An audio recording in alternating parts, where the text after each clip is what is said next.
ಕೊಡ್ಲಿಪೇಟೆ ಹಲಸಿನಮರ ಶ್ರೀಮತಿ ಗೌರಮ್ಮ ಶಾಂತಮಲ್ಲಮ್ಮ ಪ್ರಥಮ ದರ್ಜೆ ಕಾಲೇಜಿನ 2025-26ನೇ ಸಾಲಿನ ವಾರ್ಷಿಕೋತ್ಸವ ಸಮಾರಂಭ ವಿಜೃಂಭಣೆಯಿಂದ ನಡೆಯಿತು. ಮುಖ್ಯ ಅತಿಥಿಯಾಗಿ ಪಾಲ್ಗೊಂಡು ಮಾತನಾಡಿದ ಮಡಿಕೇರಿ ಉಪವಿಭಾಗಾಧಿಕಾರಿ ನಿತಿನ್ ಚೆಕ್ಕಿ, ಶಿಕ್ಷಣ ಎಂದರೆ ಕೇವಲ ಓದುವುದು ಮತ್ತು ಅಂಕಗಳನ್ನು ಗಳಿಸುವುದು ಮಾತ್ರವಲ್ಲ, ವಿದ್ಯಾರ್ಥಿಗಳಲ್ಲಿ ಉತ್ತಮ ನಾಗರಿಕ ಗುಣಗಳು, ನೈತಿಕ ಮೌಲ್ಯಗಳು ಹಾಗೂ ಸಾಮಾಜಿಕ ಜವಾಬ್ದಾರಿಯನ್ನು ಬೆಳೆಸುವುದು ಶಿಕ್ಷಣದ ಮುಖ್ಯ ಉದ್ದೇಶ ಎಂದರು. ಎಜುಕೇಷನ್ ಅಂತಂದರೆ ಬರೀ ಓದೋದು ಕಲಿಯೋದು ಅಷ್ಟೇ ಅಲ್ಲ. ಮಕ್ಕಳು ಒಳ್ಳೆ ವಿದ್ಯಾಭ್ಯಾಸ ಜೊತೆಗೆ ಒಳ್ಳೆ ನಾಗರಿಕತೆ ಇರಬೇಕು, ಒಂದು ಒಳ್ಳೆಯ ಗುಣಗಳಿರಬೇಕು.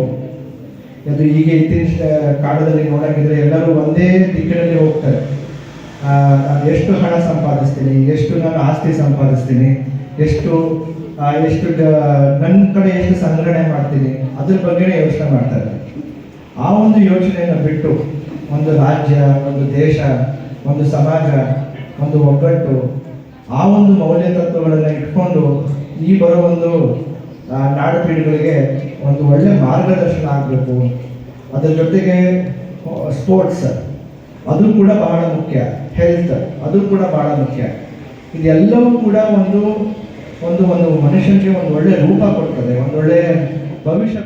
ಕಿರಿಕೊಡ್ಲಿ ಮಠದ ಶ್ರೀ ಶ್ರೀ ಸದಾಶಿವ ಸ್ವಾಮೀಜಿ ಆಶೀರ್ವಚನ ನೀಡಿದರು. ಶಿಕ್ಷಣವು ವ್ಯಕ್ತಿಯ ಮತ್ತು ರಾಷ್ಟ್ರದ ಅಭಿವೃದ್ಧಿಗೆ ಮೂಲ ಆಧಾರ ಎಂದರು. ಮಕ್ಕಳು ವಿದ್ಯಾಭ್ಯಾಸದ ಜೊತೆಗೆ ಉತ್ತಮ ಸಂಸ್ಕಾರ ಬೆಳೆಸಿಕೊಳ್ಳಬೇಕೆಂದು ಕರೆ ನೀಡಿದರು.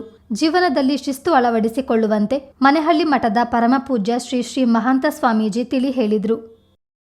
ಶಿಕ್ಷಣ ಶಿಕ್ಷಣ ಶಿಕ್ಷಣ ಆ ಶಿಕ್ಷಣವನ್ನು ಕೊಟ್ಟಿದ್ದರಿಂದಲೇ ಎಲ್ಲ ದೇಶಗಳು ಕೂಡ ಇವತ್ತು ಕೂಡ ಮುಂದುವರೆದ ದೇಶಗಳಾಗಿ ಕಾಣಿರ್ತಕ್ಕಂಥದ್ದು. ಅದೇ ರೀತಿ ನಮ್ಮ ದೇಶದಲ್ಲಿ, ವಿಶೇಷವಾಗಿ ನಮ್ಮ ರಾಜ್ಯದಲ್ಲಿ ಅನೇಕ ಮಠಮಾನ್ಯಗಳಿರ್ಬೋದು, ಶಿಕ್ಷಣ ಸಂಸ್ಥೆಗಳಿರ್ಬೋದು, ಸಂಘ ಸಂಸ್ಥೆಗಳಿರ್ಬೋದು.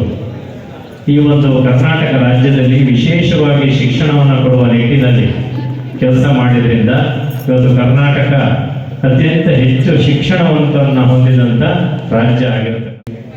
ಸ್ಮಿತವಿರಲಿ ವದನದಲ್ಲಿ, ಕಿವಿಗೆ ಕೇಳಿಸದಿರಲಿ, ಹಿತವಿರಲಿ ವಚನದಲ್ಲಿ, ಋತವ ಬಿಡದಿರಲಿ, ಹಿತವಿರಲಿ ವಚನದಲ್ಲಿ, ಋತ ಬಿಡದಿರಲಿ, ಮಿತವಿರಲಿ ಮನಸ್ಸಿನುದ್ವೇಗದಲ್ಲಿ ಭೋಗದಲ್ಲಿ, ಮಿತವಿರಲಿ ಮನಸ್ಸಿನುದ್ವೇಗದಲ್ಲಿ ಭೋಗದಲ್ಲಿ, ಅತಿ ಬೇಡವೆಲ್ಲಿಯೂ ಮಂಕುತಿಮ್ಮ, ಅತಿ ಬೇಡವೆಲ್ಲಿಯೂ ಮಂಕುತಿಮ್ಮ.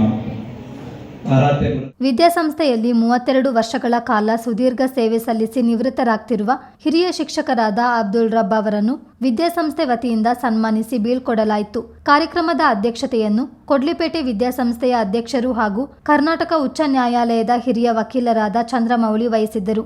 ನಟ ಬಿಗ್ ಬಾಸ್ ಖ್ಯಾತಿಯ ಧ್ರುವಂತ್, ಸಮೂರ್ಪೇಟೆ ತಾಲೂಕು ದಂಡಾಧಿಕಾರಿ ಕೃಷ್ಣಮೂರ್ತಿ, ವಕೀಲ ಜಗದೀಶ್, ಕೊಡ್ಲಿಪೇಟೆ ವಿದ್ಯಾಸಂಘದ ಉಪಾಧ್ಯಕ್ಷ ಜಿಪಿ ಶಂಭುಲಿಂಗಪ್ಪ, ಕಾರ್ಯದರ್ಶಿ ಕೆಎನ್ ಪರಮೇಶ್, ಖಜಾಂಚಿ ಡಾಕ್ಟರ್ ಉದಯ್ ಕುಮಾರ್ ಮತ್ತಿತರರು ಉಪಸ್ಥಿತರಿದ್ದರು.